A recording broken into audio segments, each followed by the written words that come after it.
I took over 1000 photos and videos with the S25 Ultra for the entire month. Not just to test out the new ultra-wide lenses and the log recording, but to uncover that hidden feature that Samsung didn't even tell us about. Some I found were game-changing, but some a complete surprise.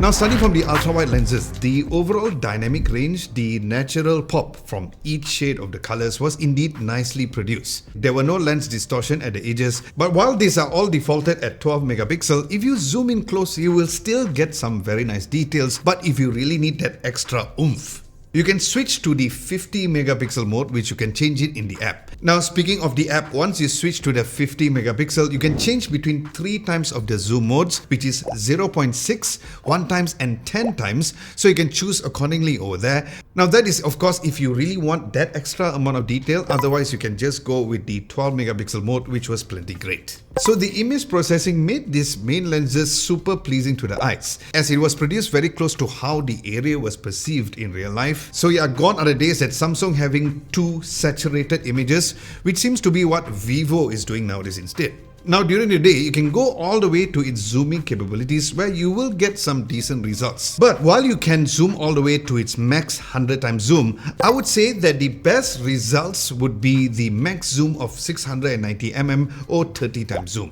Now, as expected, the rear portrait mode was flawless on humans, and I was really surprised that even at a very wide 23mm or 1 time zoom, the subject to background blur was on point, where the camera knew the exact focus to nail on. And this was done without any compromise on the edge detection, of course. And the same could be said with the 2 times, 3 times and 5 times portrait zoom as well, where the shallow depth of field was just flawless. Even with so many things going on the background of this 23mm or 1 time zoom image of me on California Street in San Francisco, the way it naturally gave that nice flowing bokeh around me was really nice. Definitely the best portrait mode photos that I've seen on any smartphones as of now. For objects though, if there are many subjects in a frame, it does struggle a bit to figure out which to keep in focus, but once it does figure that out, you'll get some excellent results. Once again, not oversaturating the colors, making it natural as how it was in real life. But if there's one area that didn't particularly give me a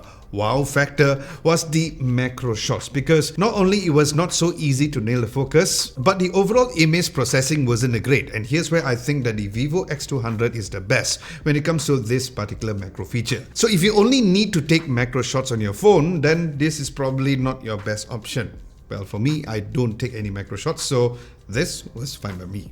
Now, switching over to the front camera, the regular selfie turned out really lovely with great skin tones. The camera didn't blow out the background at all, maintaining the sky's dynamic range very well. The portrait selfie does indeed look like someone just came in front of me and changed the lens to a higher f-stop value to give that amazing shallow depth of field. As for this up-close picture of the top of the battery Spencer's view of the Golden Gate Bridge, once again the color accuracy was on point as I was taking this towards the evening where the skies were a bit more faded and a little more grayish, where it did capture that exactly as how it was perceived with my eyes. Now, Samsung claimed that this new S25 Ultra has some improved nightography features too, so naturally I had to try that as well.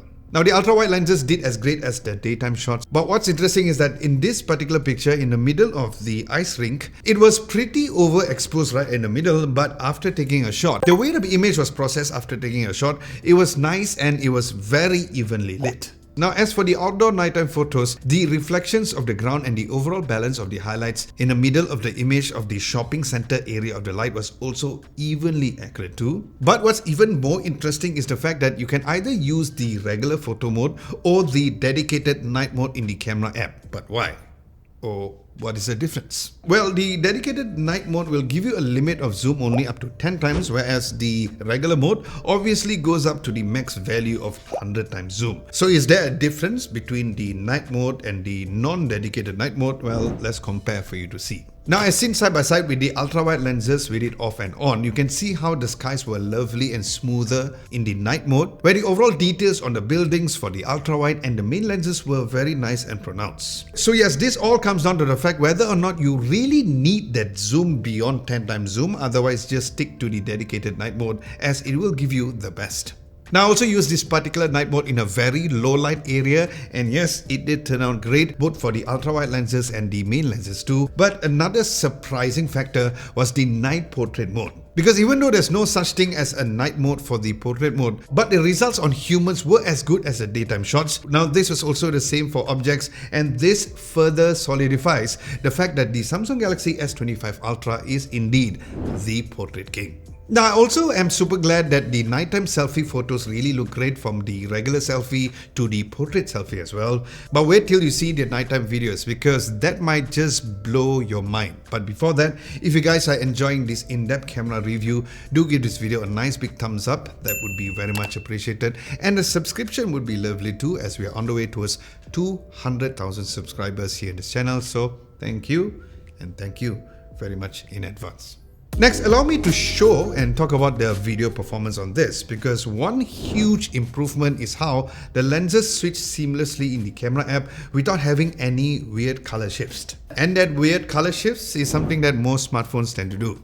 Now, just like the images, the ultra-wide lenses when it comes to video was really great, maintaining the dynamic range, especially for a really bright day, and the color reproduction for the skies was once again on point. As mentioned, the consistency of the colors remained great from the main, the 2 times, 3 times, 5 times, 10 times all the way to the max 20 times zoom as well. Now, being a Samsung flagship, the S25 Ultra can go up to 8K 30 FPS or frames per second, where there are 3 lenses of this particular 8K mode, which is recording in 8K ultra wide, 8K main and 5 times zoom. But of course, the main new highlight is the log recording on the S25 Ultra, which look really amazing at 4K and even at 8K as well. Now, if you're wondering if this will do a Sony A1 mirrorless camera and overheat when it's recording at 8K for long periods, well, you'll be glad to know that it didn't overheat at all. Now, speaking of log footage, if you want to learn how to work with this log footage and you don't know how to color grade them or don't use any professional level software, well, it's simple. Just play the video in the gallery app, swipe up, and then you'll see the option to correct color, and you're done. And after that, you can choose to save the copy within the app as well. But before going into the stabilization, one huge area of improvement is the portrait video, where even with many people in the background, it still managed to figure out which is the main subject, and the subject to background blur as usual was super amazing, even at 2 times zoom mode as seen in these portrait video shots. Then the 8K stabilization was really nice and looked very natural for the ultra-wide lenses. So was the main lenses too, but you do see some level of jitters at 5 times zoom for its stabilization, so keep that in mind. As for the 4K video stabilization, the ultrawide and the main lenses had some gimbal level stabilization, and that could be same for the 2 times and the 3 times, but once again not so much on the 5 times zoom mode. Then to test out the dynamic range, I took a video directly towards the sun. Yep. And at 4K resolution, it still holds up very well, as you can see in this footage. Then as for the front camera, the dynamic range was maintained very well, even though it was extremely bright when I took this particular photo. The way it balanced off me and the subject and the background was also really nice to see. So that was the daytime video quality, but how about the video performance at night? Now, I would say that the main differences that you would notice is the fact that at 8K, you won't be able to record in HDR, where you'll see quite a difference in brightness, but quality-wise, you can see a difference on how the 8K ultrawide and the 8K main footage at night looked way much better, especially how amazing the blacks and the darker areas were. Then switching over to 4K video recording, it looked great up to 10 times zoom, but the best results for me is up to 5 times zoom without considering the stabilization, of course. Now the log footage at night was surprisingly also really good too, even up to 5 times zoom. But here's where I discovered the secret, that you can actually record up to 4K log up to 120 FPS, something that even the iPhone 16 Pro models cannot do. Well, you can't even do 8K recording, of course. But yeah, here's where this wins over smartphones like even the Vivo X200 Pro, where even the Vivo X200 Pro can't do 4K log at 120 FPS, where it could only go up to 60 FPS. So I was surprised that Samsung didn't mention this, as this is definitely one of the best things that the phone has compared to the previous S24 Ultra and other smartphones as well. Now, stabilization on the log footage at night for 4K ultrawide and the 8K ultrawide was really great. So was the non-log footage for both the 4K and 8K at night as well. But the only area where I felt that it was not as good was the front video recording at night. Because while the image stabilization at night for the front camera was flawless, but the quality for more low light situations, especially if there's lots of street lights, you will see some level of grain in the darker parts of the image. So did the nitography improve on the S25 Ultra as Samsung said it did? Well, hell yeah, it did. So with better portrait mode, night shots and crazy good video, Samsung really delivered. But the real question is, how does this compare to other flagships? That is exactly what I'll be testing next, so stay tuned for that.